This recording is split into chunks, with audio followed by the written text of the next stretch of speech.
Hello everyone, welcome back to my channel. आज हम एक इम्पोर्टेंट और कंफ्यूजिंग टॉपिक को बहुत सिंपल वे में समझेंगे and that is facial palsy, upper motor neuron and lower motor neuron. इनमें डिफरेंस क्या है, किस तरह से अपर मोटर न्यूरॉन और लोअर मोटर न्यूरॉन में फेशियल पाल्सी होती है, इसको हम ईजी और सिंपल वे में समझेंगे।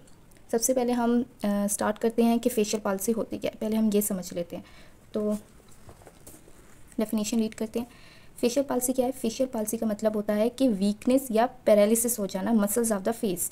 जब हमारे पास सेवंथ क्रेनियल नर्व जो कि हमारे पास फेस के मसल्स को सप्लाई करती है, अगर इस नर्व के अंदर कोई भी इंजरी हो जाए, ये डैमेज हो जाए, तो उसकी वजह से क्या होगा कि मसल्स को सप्लाई नहीं मिलेगी। और जब मसल्स को सप्लाई नहीं मिलेगी तो हमारे मसल्स वीक हो जाएंगे, वो प्रॉपर अपना काम नहीं कर सकेंगे। जैसे कि फेस के मसल्स का काम क्या होता है? फेशियल एक्सप्रेशन देना, मेस्टिकेशन में हेल्प करना, इस तरह के। तो हमारे पास कौन सी नर्व होती है जो हमारे पास फेस के मसल को सप्लाई करती है? Facial nerve. अब फेशियल नर्व जो है वो हमारे पास दो तरह से एरिया में डैमेज होगी, जिसकी वजह से अपर मोटर न्यूरॉन और लोअर मोटर न्यूरॉन लीजन होगी। सबसे पहले आ जाता है ब्रेन के अंदर। अगर हमारे पास, जैसे कि ये ब्रेन है, अगर हमारे पास नर्व जो है वो ब्रेन के अंदर ही डैमेज हो जाए, ब्रेन के अंदर डैमेज कैसे होगी? कि अगर ब्रेन के अंदर स्ट्रोक हो जाए और स्ट्रोक की वजह से फेशियल नर्व डैमेज हो जाए, तो उसकी वजह से जो हमारे पास फेशियल पाल्सी आएगी वो होगी अपर मोटर न्यूरॉन लीजन वाली। और अगर हमारे पास नर्व जो है वो ब्रेन से निकल चुकी है और ब्रेन से निकलने के बाद उसने फेस की तरफ आना है, तो वो जब ब्रेन से निकलने के बाद अगर नर्व के अंदर कोई डैमेजिंग हो जाए, लाइक कोई वायरल इन्फेक्शन हो जाए, कंप्रेशन हो जाए, ये इन्फ्लामेशन हो जाए, तो उसकी वजह से जो हमारे पास मसल्स को सप्लाई नहीं मिलेगी, तब नर्व डैमेज हो गई, तो उसे हम बोलेंगे लोअर मोटर न्यूरॉन की वजह से हुई है वो। अपर मोटर न्यूरॉन में यानी कि ब्रेन के अंदर कोई प्रॉब्लम हुई है, और लोअर मोटर न्यूरॉन के अंदर मतलब ये कि वो ब्रेन से निकल चुकी है और अब उसके बाद जहाँ कहीं पर भी अगर नर्व के अंदर कोई प्रॉब्लम हो जाए, डैमेज हो जाए, तो उसे हम बोलेंगे लोअर मोटर न्यूरॉन पाल्सी। तो अब हम इसको एक डायग्राम के थ्रू समझेंगे, जिसमें आपको ये क्लियर हो जाएगा किस तरह से अपर मोटर न्यूरॉन के अंदर फेशियल पाल्सी कैसे होती है और लोअर मोटर न्यूरॉन के अंदर फेशियल पाल्सी कैसे होती है। और इन दोनों में ही हमारे पास जो नर्व डैमेज हो रही है वो कौन सी है? सेवंथ क्रेनियल नर्व, जो है हमारे पास फेशियल नर्व है। तो ये एक डायग्राम है, इसको हम देखते हैं। ये जो है ये हमारे पास है सेरिब्रल हेमिस्फीयर, ये हमारे पास राइट सेरिब्रल हेमिस्फीयर है और ये हमारे पास लेफ्ट सेरिब्रल हेमिस्फीयर है, ठीक है। दूसरा फिर यहाँ पे आ जाती है फेशियल नर्व। फेशियल नर्व जो है, जो कि हमने बताया था कि वो ब्रेन से निकलती है, फिर उसके बाद इसका न्यूक्लियस जो होता है ना वो पोन्स में प्रेजेंट होता है। तो यहाँ पे फेशियल नर्व का न्यूक्लियस है। अब ये जो न्यूक्लियस है इसके मैंने दो पार्ट कर दिए, एक अपर पार्ट है और एक लोअर पार्ट है, ठीक है। अपर पार्ट और लोअर पार्ट में डिवाइड कर दिया ये मैंने। फिर अभी जो मैंने ये ड्रॉ की है, ये मैंने सिर्फ एक साइड की ड्रॉ की है, दूसरी, और ये न्यूक्लियस यहाँ पे भी सेम टू सेम ऐसे एक और न्यूक्लियस होगा, लेकिन आप लोगों को समझाने के लिए जस्ट मैं एक साइड की ड्रॉ कर रही हूँ ताकि आपको समझ आ जाए। तो ये हमने न्यूक्लियस को डिवाइड कर दिया अपर और लोअर में, ठीक है। इसके बाद अब फेस आ जाता है। फेस को हमने डिवाइड करना है, एक right side of the face और लेफ्ट फेस है, उसको मैंने डिवाइड किया, एक राइट हो गई और एक लेफ्ट। अब मैंने फेस को डिवाइड करना है, अब ये अपर राइट एंड लेफ्ट हो गया। अब फेस को मैंने डिवाइड करना है अपर हाफ और लोअर हाफ। ये फेस का हमारे पास राइट और लेफ्ट है, और राइट और लेफ्ट को फर्दर डिवाइड किया तो ये अपर हाफ और लोअर हाफ है, ठीक है। अब आपने कुछ बातें याद रखनी है, ठीक है। जो हमारा ये अपर साइड है, अपर हाफ ऑफ द फेस है, जो अपर फेस होता है, एक मिनट जी, आपने अब यहाँ पे दो इंपॉर्टेंट पॉइंट्स हैं जो आपने याद रखने हैं। ये जो हमारे पास अपर फेस है, ये हमारे पास क्या है? अपर फेस। अभी हम सिर्फ एक साइड की बात करें, दूसरी साइड की नहीं। तो जो अपर फेस है इसकी सप्लाई हमारे पास बोथ सेरिब्रल हेमिस्फीयर से, CH का मतलब है सेरिब्रल हेमिस्फीयर। ये जो दो है, एक राइट सेरिब्रल हेमिस्फीयर है और एक लेफ्ट सेरिब्रल हेमिस्फीयर है।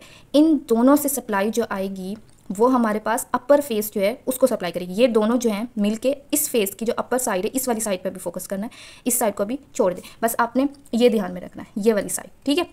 अभी उस साइड वाले फेस की हम बात नहीं कर रहे।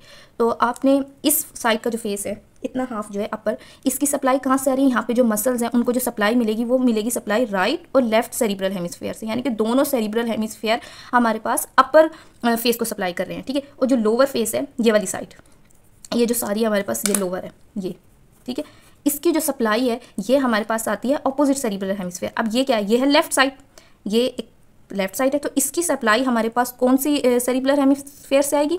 राइट से। देखो ये लेफ्ट है, ठीक है, ये राइट है। अब लेफ्ट वाली लोअर फेस की सप्लाई आएगी हमारे पास राइट से। तो आप लोगों ने बस ये दो इंपॉर्टेंट पॉइंट हैं जो आपने याद रखनी है कि अपर फेस की सप्लाई आती है, जो अपर फेस की मसल है उसकी सप्लाई आती है बोथ सेरिब्रल हेमिस्फीयर से, और लोअर फेस की सप्लाई आती है ऑपोजिट सेरिब्रल हेमिस्फीयर। इसी तरह अगर मैं यहाँ की बात करूँ तो अगर ये राइट साइड का लोअर हाफ है तो इसकी सप्लाई लेफ्ट से आ रही है, और अगर ये लेफ्ट साइड का लोअर हाफ है तो इसकी सप्लाई राइट से आ रही है। लेकिन ऊपर जो हाफ है उसकी सप्लाई जो है अगर ये है तो इसकी दोनों से आएगी, यह आपने ध्यान में रखना है, ठीक है। अब हम ड्रॉ करते हैं कि किस तरह से आएगी। ये आपको समझाने के लिए मैंने एक पेन लिया जिसमें हमने अभी अपर की हम ड्रॉ करते हैं, उसके बाद हम लोअर की ड्रॉ करेंगे। अब मैंने क्या बताया था कि अपर फेस की सप्लाई बोथ सेरिब्रल हेमिस्फीयर से, ये है और फिर ये यहाँ पे क्या है, सेरिब्रल कॉर्टेक्स से हमारे पास नर्व फाइबर निकले, उन्होंने जाके फेशियल नर्व न्यूक्लियस जो है वहाँ जाके साइनेप्स किया, उसके बाद यहाँ से निकल के ये आएंगे फेस की तरफ।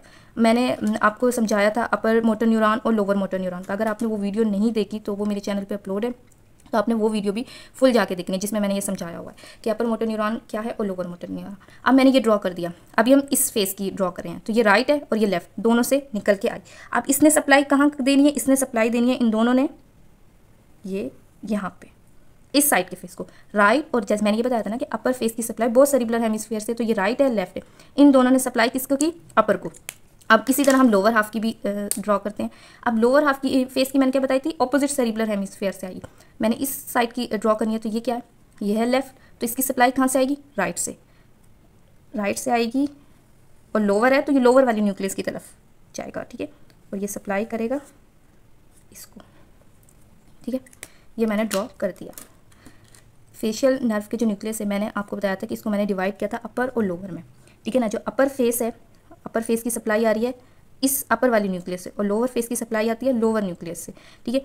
तो जो हमने बताया कि अपर फेस की सप्लाई दोनों हेमिस्फीयर से आएगी और लेफ्ट वाली की लोअर की ऑपोजिट से, ये हमारा सिंपल सा हो गया सप्लाई जो हमारी नॉर्मली फेस पे किस तरह से फेशियल मसल्स की सप्लाई आ रही होती है। अब हमने मेन टॉपिक की तरफ आते हैं। अब हमने करनी है इस पर डैमेज, लीजन, ठीक है। अब हम डैमेज करेंगे तो हमने देखनी है किस तरह से फेशियल पाल्सी होगी, अब वो करना है हमें। तो उसके लिए क्या है, आप लोग ऐसे समझे कि ये नर्व मैंने यहाँ से कट कर दी, ये डैमेज हो गई, ठीक है। अब ये है न्यूक्लियस और ये है ब्रेन, ये ऊपर है मतलब ब्रेन वाली साइड पे। मैंने बताया था कि अपर मोटर न्यूरॉन लीजन में क्या होगा कि ब्रेन के अंदर जो होगा उसके अंदर नर्व के अंदर कोई मसला हो जाएगा, तो ये ब्रेन की साइड पे अपर है, तो ये क्या हुई, अपर मोटर न्यूरॉन।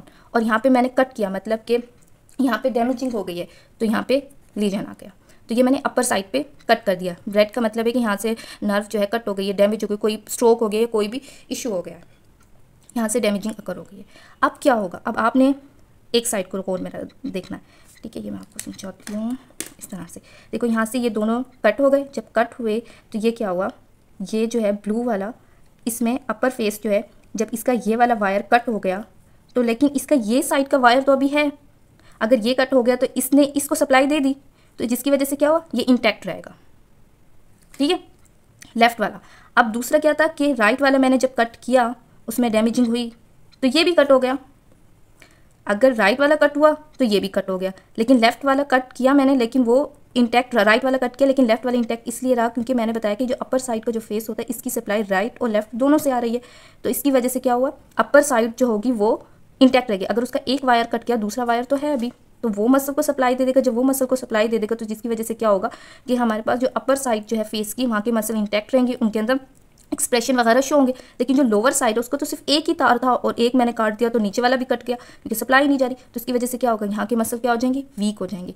तो इसलिए अपर मोटर न्यूरॉन के अंदर क्या होता है, अपर मोटर न्यूरॉन जो है इसके अंदर हमारे पास लॉस हो जाता है lower half of the face, loss of lower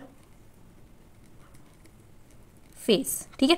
इस अपर मोटर न्यूरॉन के अंदर क्या हुआ, लोअर हाफ जो है फेस का लॉस हो गया लेकिन अपर हाफ इंटैक्ट रहा क्योंकि लेफ्ट से आ गई सप्लाई। लेकिन यहाँ पे मैंने जो वायर काटा था वो राइट का काटा, लेकिन सप्लाई मेरी तो लेफ्ट की ख़त्म हुई है, तो इसमें क्या होगा, कॉन्ट्रालेटरल लॉस होगा, ठीक है। इसके अंदर कॉन्ट्रालेटरल लॉस होगा, किसके अंदर, अपर मोटर न्यूरॉन के अंदर हमारे पास कॉन्ट्रालेटरल लॉस होता है, ठीक है।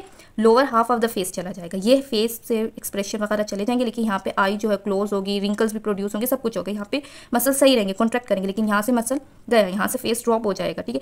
तो अपर मोटर न्यूरॉन के अंदर आप लोगों ने याद रखना है कि loss of lower half of the face और कौन सा, कॉन्ट्रालेटरल लॉस होगा। अब इसी तरह हम लोअर मोटर न्यूरॉन में करते थे। लोअर मोटर न्यूरॉन मैंने बताया था कि जो डायरेक्ट फेस की तरफ आती है, ये ब्रेन की तरफ थी, वहाँ से कट हो गया, अब इसको भूल जाए, अब नीचे आ जाओ।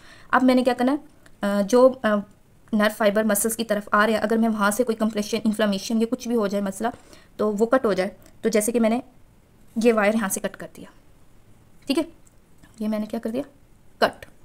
अब जब ये वायर यहाँ से कट हो गया तो क्या हुआ, ये तो गया, ये सप्लाई, बेशक ऊपर से इन्फॉर्मेशन आई लेकिन नीचे से तो नर्व कंप्रेस हो गई। जब इन्फॉर्मेशन आई, नीचे सिग्नल है ही नहीं, तो आगे कैसे जाएगा, वो नहीं जाएगा।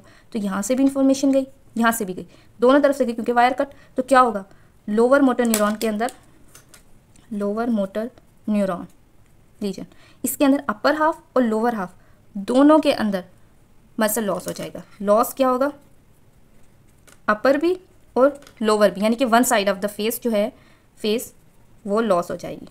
और लॉस कैसी हुई, यहाँ पे इप्सिलिटरल, यानी कि सेम साइड, यानी कि मैंने कट लगाया लेफ्ट साइड पे, तो लेफ्ट साइड का फेस जो है वो लॉस हो गया। अब ये क्या है, मैंने मेरी एक वीडियो जिसमें मैंने बेल्स पाल्सी आपको पढ़ाया है। बेल्स पाल्सी क्या होता है, ये लोअर मोटर न्यूरॉन रीजन होती है, जिसके अंदर हमारे पास lower half of the face जो होता है वो हमारे पास क्या हो जाता है, ड्रॉप हो जाता है, मसल्स उसके वीक हो जाते हैं और मूवमेंट नहीं होगी। तो लोअर मोटर न्यूरॉन के अंदर हमारे पास आधा फेस जो है वो लॉस हो जाएगा, बिल्कुल उसके अंदर कोई मतलब कॉन्ट्रैक्शन नहीं होगी। लेकिन अपर मोटर न्यूरॉन के अंदर ये होता है कि अपर half of the face intact रहेगा, लेकिन lower half of the face, ये साइड ये लॉस हो जाएगी। ये जस्ट मैंने एक साइड का पढ़ाया, इसी तरह इस साइड का भी होता है। ये को मैं बुक में दिखाती हूँ, ये बुक पे ये जो पिक्चर डायग्राम बनी है ये हमारे पास दोनों साइड की बनी है, लेकिन मैंने आपको जो बताया वो सिर्फ इस साइड का बताया। तो इसी तरह जो होगी इस साइड का भी होगा, तो वो मैंने आपको बता दिया। और यहाँ पे ये लिखा हुआ है कि इंफ्रा न्यूक्लियर लीजन क्या होती है और सुप्रा। इंफ्रा का मतलब होता है कि न्यूक्लियस जो है, इस न्यूक्लियस से नीचे अगर नर्व के अंदर कोई डैमेजिंग हो जाए तो उसको इंफ्रा न्यूक्लियर कहते हैं। और इंफ्रा न्यूक्लियर के अंदर क्या होगी, इप्सिलिटरल लॉस होगा, बेल्स पाल्सी हो जाएगी, half of the face loss हो जाएगा। सुप्रा न्यूक्लियर क्या होती है कि जिसमें हमारे पास न्यूक्लियस के ऊपर अगर कोई डैमेजिंग हो जाए, यानी कि न्यूक्लियस है इसके ऊपर कोई डैमेजिंग यहाँ आकर हो जाए, तो इसको क्या करेंगे, सुप्रा न्यूक्लियर लीजन। और इसके अंदर क्या होगा कि हमारे पास upper half of the face जो होगा वो इंटैक्ट रहेगा, लेकिन lower half of the face intact नहीं रहेगा, वो वीक हो जाएगा। और इसको हम कहते हैं अपर मोटर न्यूरॉन लीजन, और इंफ्रा न्यूक्लियस को कहते हैं लोअर मोटर न्यूरॉन लीजन, और इसको हम बेल्स पाल्सी भी कहते हैं। अगर आपने बेल्स पाल्सी की फुल डिटेल वीडियो देखनी है तो वो मेरे चैनल पर अपलोड है, तो वो आप वहाँ जाके भी देख सकते हैं। तो ये था आज का हमारा टॉपिक, जिसमें आपको समझ आ गया होगा कि बस आपने दो बातें हैं जो मोस्ट इंपॉर्टेंट जो याद रखने वाली है। एक ये पॉइंट याद रखने वाला है कि अपर फेस को कौन सप्लाई करता है और लोअर फेस को कौन सप्लाई करता है। दूसरी इंपॉर्टेंट बात आ जाती है हमारे पास कि अपर मोटर न्यूरॉन लीजन में कॉन्ट्रालेटरल लॉस होता है और लोअर मोटर न्यूरॉन लीजन में एप्सिलेटरल लॉस होता है, और लोअर मोटर न्यूरॉन लीजन को बेल्स पाल्सी कहते हैं। इसी तरह ये जस्ट मैंने एक साइड का पढ़ाया था, इसी तरह दूसरी साइड का भी होता है। तो इस तरह से आप याद रखेंगे तो आपको ये ईजिली समझ आ जाएगा। आई होप कि आपको ये अपर मोटर न्यूरॉन और फेशियल पाल्सी का डिफरेंस सही तरीके से समझ आया होगा। अगर वीडियो पसंद आई हो तो लाइक, शेयर एंड सब्सक्राइब करें, और अगर कोई कन्फ्यूजन है तो आप कमेंट में मुझे बता सकते हैं। और टेक केयर, मिलते हैं नेक्स्ट वीडियो में।